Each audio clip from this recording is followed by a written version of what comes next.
pièce 1. D'accord, ce sera la pièce 1. J'ai la pièce, on va dire, 2. Et j'ai la pièce 3. J'ai la pièce 4. Et j'ai la pièce 5. Alors moi, je cherche la code condition qui va me dire que c'est les codes des pièces, les codes fonctionnels de la pièce 1, 2, 3, 4 et 5 sont bel et bien les bons pour que ce mécanisme soit assemblé. Alors moi, je cherche la code condition que je vais appeler une code condition A entre l'élément 1 et l'élément 2 en fonction des codes fonctionnels qui seront les dimensions de la pièce 2, 3, 4 et 5. Donc, comment je vais procéder? Donc la première des choses, je dois repérer les surfaces terminales. Donc la surface terminale, les surfaces terminales, ils appartiennent aux extrémités de la code condition. Donc ça sera T, il appartient à l'élément 1, T1, et ça appartient à l'élément 2, ça sera le T2. Alors, je dois aussi repérer les surfaces de liaison ou les surfaces de contact qui sont perpendiculaires à la direction de la code condition. Alors, je parcours les formes, donc là, c'est déjà repéré. Alors là, ça doit être une surface de liaison, je vais l'appeler 2 sur 3. Ça, c'est une surface de liaison, le 3 sur 4. Ça, c'est une surface de liaison qui sera le 4 sur 5. Ça, c'est une surface de liaison qui sera le 5 sur 1. Alors là, ce que j'ai fait, j'ai repéré les surfaces de terminales. J'ai repéré les surfaces de contact qui sont perpendiculaires à la direction. Maintenant, je procède à définir cette chaîne de codes. Alors, je pars depuis l'origine de la code condition, depuis une surface terminale, et je dois chercher une surface terminale qui appartient à l'élément 1. Donc oui, il y a une surface terminale, mais c'est à partir de laquelle j'ai fait le départ. Donc ça ne sert à rien de revenir vers mon même point. Alors ça sera 0. Donc je dois chercher une surface de liaison qui appartient à l'élément 1. Donc je parcours l'élément 1 pour chercher une surface de liaison qui est 1 sur quelque chose. Donc c'est le 5 sur 1. Donc je pars directement vers le 5 sur 1. Je vais appeler cette flèche le A1. Donc le A, c'est le nom de la code condition. Le 1, c'est l'identification de la pièce. Maintenant, je suppose que je suis un point et j'appartiens à cette surface-là. Donc qui appartient à l'élément 1 et elle appartient à l'élément 5.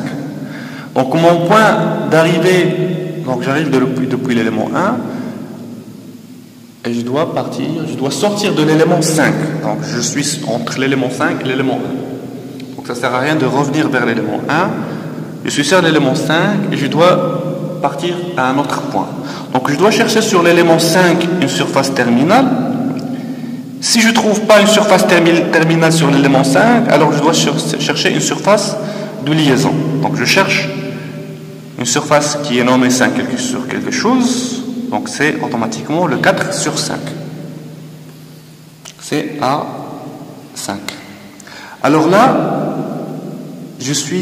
j'appartiens à l'élément 4 et à l'élément 5. Ce n'est pas la peine de revenir vers l'élément 5. Je dois sortir de l'élément 4.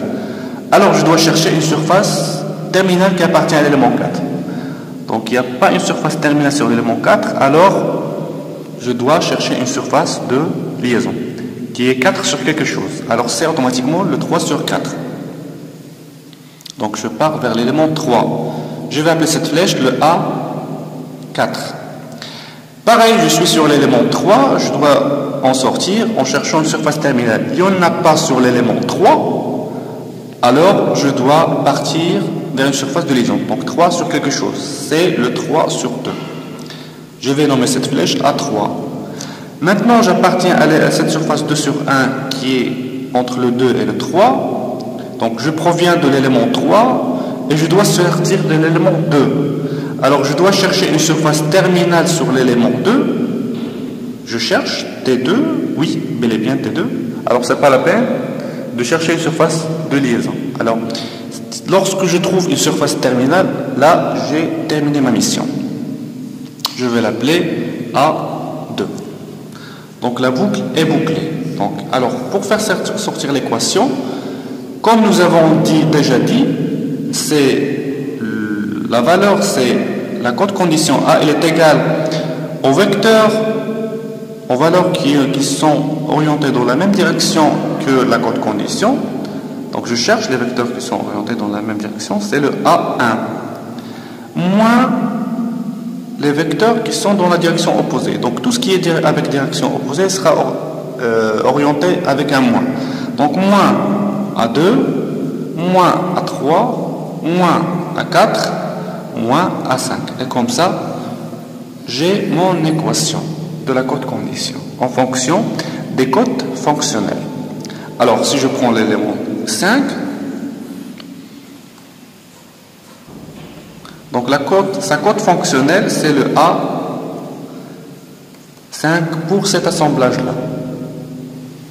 Donc ça, c'est la première partie d'explication de l'utilisation de la méthode. On va expliquer maintenant c'est quoi la valeur maximale et minimale de A. Donc si je prends le A max, c'est les valeurs positives max moins les valeurs négatives minimales. C'est le A1 max